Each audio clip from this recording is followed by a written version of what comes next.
Journaliste, sociologue et aussi spécialiste des questions de l'eau en France. Et vous intervenez ce vendredi soir de décembre à la Bourse du Travail à l'invitation de l'association Attaque 65 pour évoquer des problématiques autour de l'eau. Vous allez notamment parler de l'impact de la loi NOTRe et de la loi GEMAPI. En quoi ces deux lois récentes peuvent-elles avoir une conséquence sur la gestion de l'eau d'une manière générale dans notre pays? Absolument, c'est une véritable révolution. L'organisation de la gestion de l'eau en France s'est singularisée à partir du début des années 60 avec la conception de ce qu'on a appelé la gestion par bassin versant. C'est pour ça qu'il existe ce qu'on appelle des agences de l'eau et des comités de bassin. Donc là, la notion est assez simple à comprendre. L'idée, c'est qu'on doit prendre en compte tous les problèmes qui sont liés d'une manière ou d'une autre à la gestion de l'eau à l'échelle de ce qu'on appelle un bassin versant. Le bassin versant, c'est toute la région qui est baignée par un fleuve de sa source jusqu'à l'embouchure quand il se rejette de la mer. Donc, carte de France, souvenez-nous, quand on était à l'école, 6 grands fleuves, 6 grands bassins versants. Et on a donc inventé ce concept de gestion par bassin versant. L'État a créé les agences de l'eau, qui sont ce qu'on appelle des établissements publics administratifs, qui ont un rôle de programmation, de conception et de financement. Et à côté de chacune des 6 agences de l'eau, on a ce qu'on appelle un comité de bassin, que dans le petit monde de l'eau, on appelle le néo-parlement local de l'eau, qui n'est pas du tout démocratique, mais ça, on l'évoquera aussi ce soir. Mais ça a été un geste fondateur, et ce concept a été repris aujourd'hui à peu près partout dans le monde, donc il a sa pertinence. Alors ensuite, après, on a eu une deuxième loi, une grande loi en 1992, qui a apporté encore des améliorations, et une troisième loi en 2006, qui répondait à un autre objectif, c'est qu'à dater du début des années 2000, toutes les politiques de l'eau sont désormais totalement orientées, influencées par des directives d'origine communautaire. Et la dernière en date, qui datait de 2000, s'appelle la directive cadre européenne sur l'eau. Auparavant, on avait fait des tas de directives qu'on appelle sectorielles. On s'occupait de l'eau potable, de l'assainissement, de ceci. Enfin, il y a eu énormément de directives. Et il y a eu on a senti que ça ne pouvait pas marcher comme ça. Et on a fait ce qu'on appelle une directive cadre, donc qui prend tout en cause. Et ce qui change fondamentalement à ce moment-là, c'est qu'avant, on était dans une logique de moyens. Et avec la directive cadre européenne sur l'eau, que tous les pays membres ont transcrit dans leur législation nationale, on passe désormais à une obligation de résultat. C'est-à-dire qu'au vu des problèmes quantitatifs, qualitatifs, la dégradation de la qualité de la ressource, des pollutions, les pesticides, les nitrates, les perturbateurs endocriniens, tout ce qu'on connaît bien maintenant, il faut absolument reconquérir une bonne qualité des ressources en eau. Du moins, c'est l'objectif. Et donc, cette nouvelle directive cadre a fixé ce qui devait être un peu une date butoir. Donc, on était en 2000, transcrit en droit français en 2004, et on devait normalement en 2015 avoir rétabli, c'est le langage, un bon état écologique et chimique des masses d'eau. On n'a rien rétabli du tout. Donc, après, il y a 2 autres dates, en 2021 et en 2027. Et c'est très très documenté, c'est désormais toutes les politiques de l'eau sont orientées par ces objectifs. Donc ça veut dire qu'on ne peut plus faire comme s'il n'y avait pas de problème, etc. On a réalisé un état des lieux initial, on a fait toutes les analyses, expertises qui permettaient de voir quelle était la qualité des milieux, et ensuite les agences de l'eau, puisque c'est leur mission historique, établissent des programmations qui se traduisent, alors il y a des tas de sigles, d'acronymes, ça s'appelle des SDAGE, des SAGE, des schémas directeurs d'aménagement et de gestion des eaux, et tous les acteurs, quelle que soit leur nature, les industriels, les agriculteurs, les collectivités locales, enfin, etc., doivent, toutes les actions qu'ils mènent doivent correspondre à ces objectifs.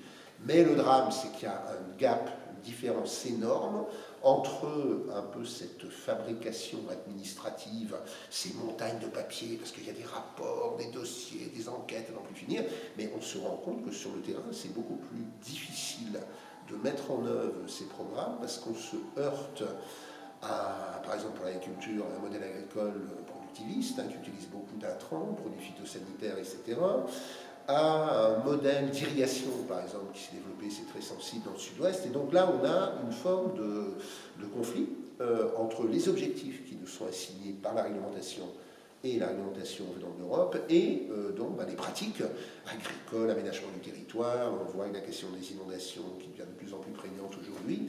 Et donc voilà un peu ce calcul. Et là-dessus, c'était déjà très complexe, parce que la difficulté, c'est que pour, disons, s'approprier, appréhender comment, parce que c'est une très très longue histoire, comment s'est organisée la gestion de l'eau en France, on avait en plus la particularité, on distingue généralement le petit cycle, c'est-à-dire l'eau, l'assainissement, dont la responsabilité incombait aux communes pour aller vite depuis la Révolution, et le grand cycle de l'eau, la préservation de la ressource dans les milieux, les zones humides, etc., les eaux souterraines, la lutte contre les pollutions.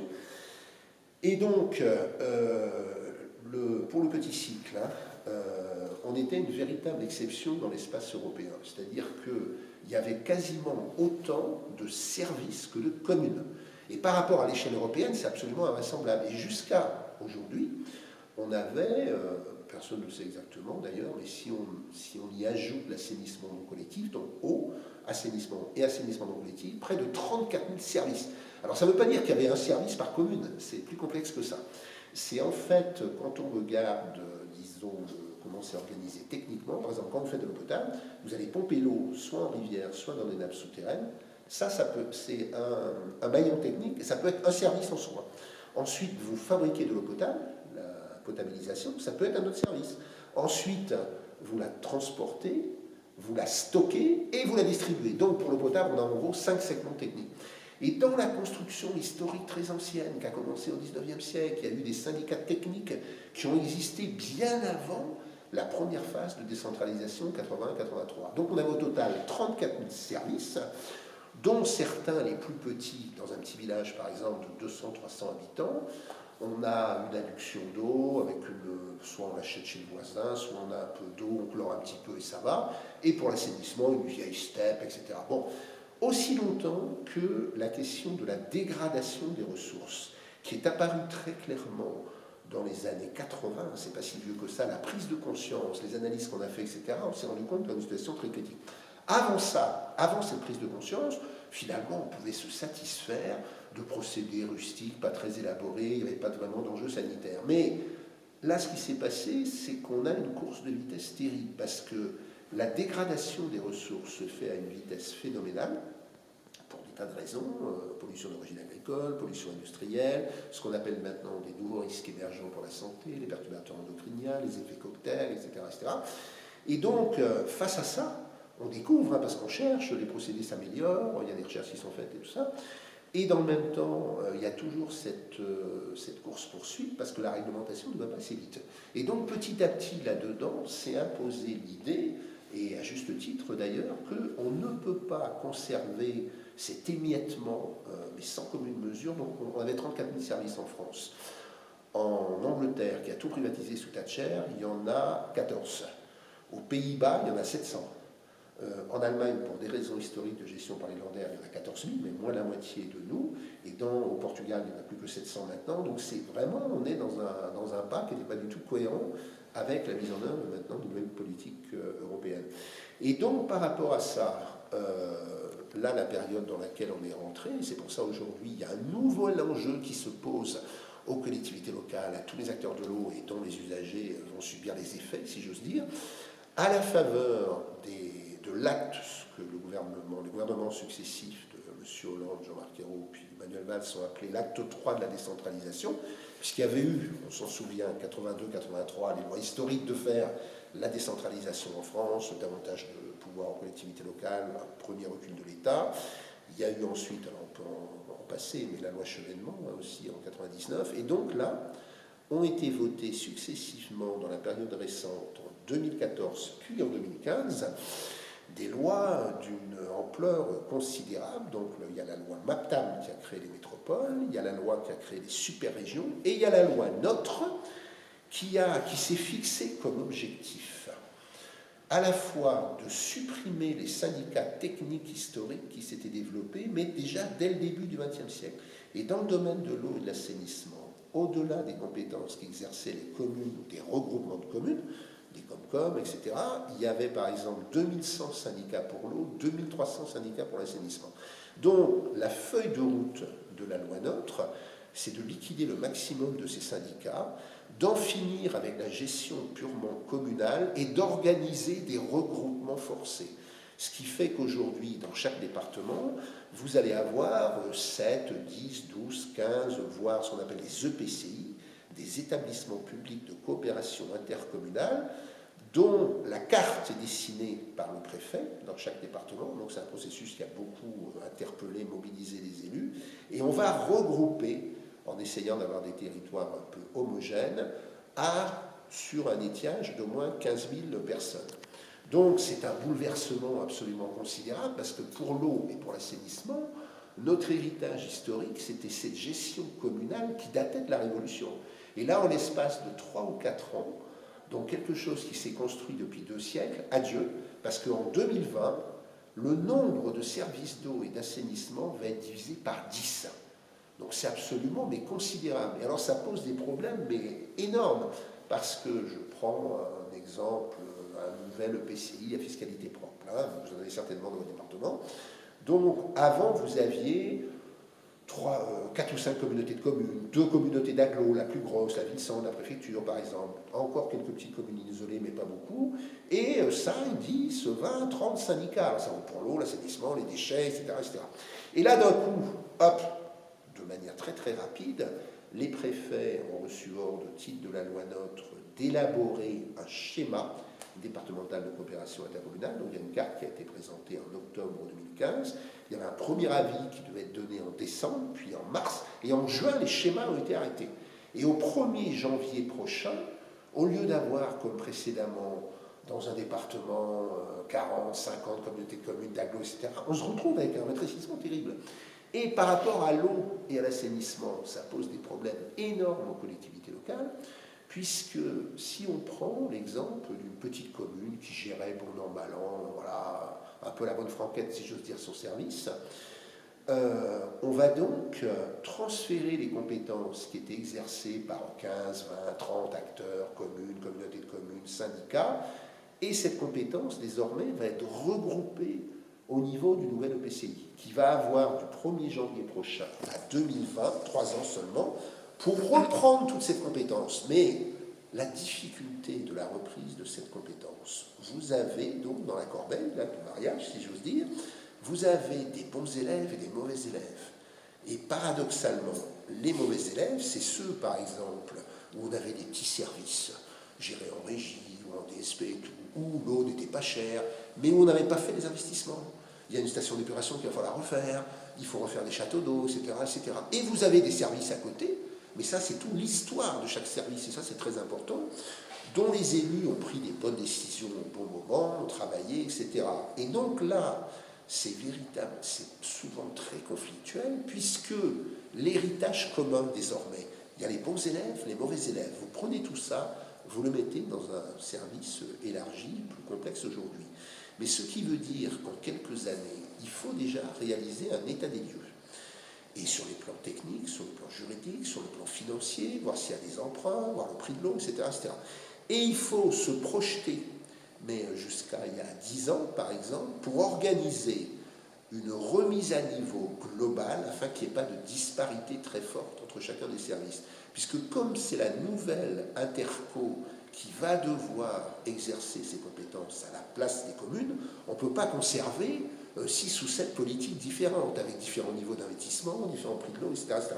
Donc ce sont des négociations extrêmement difficiles. Les collectivités, il y a vraiment là aussi un problème de taille critique, parce que malheureusement, depuis une vingtaine d'années, en France, il y avait une tradition qui était portée par ce qu'on appelait à l'époque les DDE et les DDA. Dans chaque département, on avait des directions départementales de l'équipement ou de l'agriculture. C'était des fonctionnaires, les fameux fonctionnaires qu'on finit pas tout le temps, et qui apportaient, historiquement, c'était leur mission, un soutien technique aux collectivités locales. Bon, mais ça a disparu, ça a été liquidé avec ce qu'on a appelé la RGPP, sous Fillon premier, si j'ose dire, en 2007. Donc aujourd'hui, les collectivités sont fort démunies, et il y a un problème de taille critique qui se pose, parce que si par exemple vous êtes un nouvel EPCI qui va avoir 50 000 habitants, par exemple, vu la taille de la collectivité, vous avez probablement dans vos services déjà des gens compétents, vous avez les capacités, ne serait-ce que financières, d'aller les chercher. Parce que là, ça va être dans un laps de temps très très court, ça va être très rapide. Il faut donc, ce que je vous disais tout à l'heure, faire un état des lieux de la situation. Il faut se projeter dans l'avenir. C'est-à-dire, il faut poser toutes les conditions qui vont permettre d'harmoniser ces différents services, de les remettre à niveau de manière homogène et de régler le problème des emprunts qui traînent, un tel a emprunté, l'eau est moins chère ici que là, etc. Tout ça a un impact sur les emprunts et tout. Donc ça veut dire qu'il faut en avoir la volonté, vous êtes obligé parce que c'est une obligation légale désormais, mais il faut en avoir les capacités techniques et financières, et ça peut susciter, disons, des tensions au sein des collectivités, parce qu'en gros, les bons élèves ne veulent pas payer pour les mauvais. Et donc aujourd'hui, on est dans une situation où pour que ça puisse se mettre en place sans trop de tensions, de conflits, etc., il y a aujourd'hui une forme de demande d'avoir un tarif unique sur le même territoire. C'est-à-dire si on a un EPCI qui va voir le jour là, au 1er janvier prochain, vous ne pouvez pas avoir les écarts en fait en France du prix de l'eau selon les situations, ça va parfois de 1 à 8. Là, je parle de facture commune de assainissement. Donc, ça, il faut organiser ce qu'on appelle une convergence tarifaire. Et quand on fait tout ce travail d'audit, de remise à niveau, etc., il faut se projeter, compte tenu des enjeux financiers, jusqu'à 10 ans pour ça. Donc là, c'est de la mécanique, hein, c'est un classique. Mais donc, ce qui inquiète beaucoup les collectivités, c'est le temps très bref qui leur a été donné pour faire ça. Et c'était une manière un peu de leur forcer la main, quoi. Alors il y a un autre problème qui se pose, c'est effectivement la place des citoyens dans cette politique de gestion de l'eau.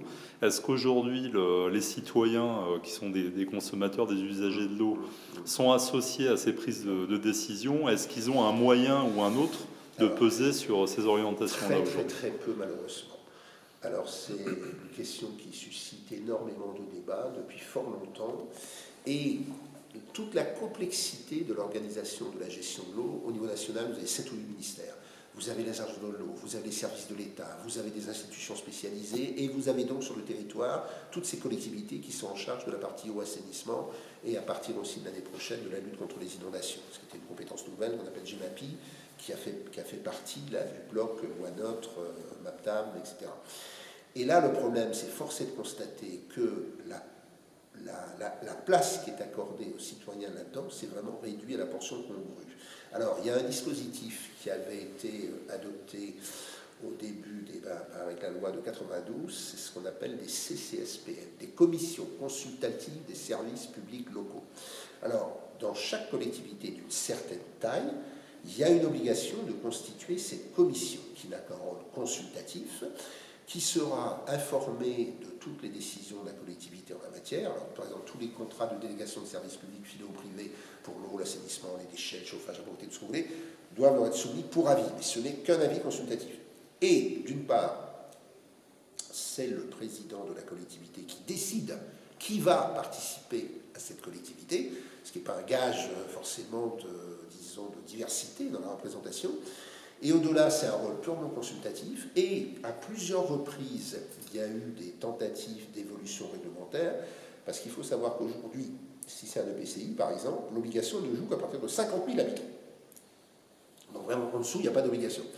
Donc ça limite complètement. Il y a une autre disposition également dans ce qu'on appelle le Code général des collectivités territoriales, donc c'est une obligation légale de constituer une commission de contrôle financier à laquelle peuvent participer et des élus et des représentants de la société civile. C'est inscrit dans le Code général des collectivités territoriales depuis des dizaines d'années. Aujourd'hui, il n'y a que 5 ou 6 commissions de contrôle financier en France. Donc on a un retard absolument considérable en matière de participation. Et on touche là, en même temps du doigt, un vrai problème. Pour améliorer cette participation et la représentation des usagers, citoyens, contribuables que nous sommes tous, donc je m'arrête simplement aux instances de gestion de l'eau. Dans toutes les instances de la gestion de l'eau, encore faut-il qu'on ait aussi la possibilité de donner un minimum de formation aux gens bénévoles qui vont siéger dans ces instances. Et le problème, c'est qu'aujourd'hui, ça n'existe pas. Et c'est devenu d'une telle complexité sur le plan technique, juridique, financier, etc., c'est qu'en fait, quand il y a des instances de concertation de ce type qui existent, je prends l'exemple des agences de l'eau ou des comités de bassin, les agences de l'eau gèrent chaque année 2 milliards d'euros de ce qu'on appelle des redevances qui sont prélevées sur nos factures d'eau et qui sont ensuite redistribuées dans des programmes d'amélioration de la qualité de la ressource aux collectivités locales, aux industriels, aux agriculteurs. Et donc, dans chacune de ces instances, agences de l'eau, comité de bassin, a été organisée une représentation des consommateurs de la société civile. Mais sauf que il y a eu plusieurs tentatives de réforme successives, les usagers n'y sont représentés qu'à la portion congrue. C'est-à-dire que dans un comité de bassin, il y a 3 collèges. Il y a le collège de l'État, il y a le collège des collectivités territoriales, et il y a un 3e collège, faussement appelé collège des usagers. Parce que dans ce 3e collège des usagers, alors c'est 40% pour l'État, 40% pour les élus, et donc le reste 20% pour les usagers. Mais dans ce collège faussement qualifié d'usagers, ce n'est pas des usagers domestiques, vous et moi, qui finançons pourtant 85% du système, les 2 milliards que j'évoquais tout à l'heure. Non, là, usagers, on a la FNSEA, EDF, Veolia, Suez, les énergéticiens, etc. Et on a quelques représentants d'associations, donc des bénévoles. Et là, si vous voulez, c'est vraiment David contre Goliath, parce que siège dans toutes ces instances. C'est la même chose pour les CODERST, c'est la même chose pour toutes les institutions où, en fait, on appelle la société civile à se mobiliser en faveur de l'environnement, au sens large. Et bien, dans toutes ces institutions, et Dieu sait qu'on a beaucoup, vous avez, disons, cette disparité absolument invraisemblable, parce que siège dans des instances où on est censé débattre, échanger des opinions, trouver un consensus, etc. D'un côté, vous avez des représentants d'intérêts économiques extrêmement puissants, et qui sont payés à temps complet pour siéger là-dedans, pour faire du lobbying et défendre leurs intérêts. Et de l'autre, vous avez des gentils retraités, dont c'est pas la profession, qui n'y connaissent rien. En gros, c'est pas du tout leur faire injure que de dire ça. Hein. Donc là, il y a quelque chose qui marche pas.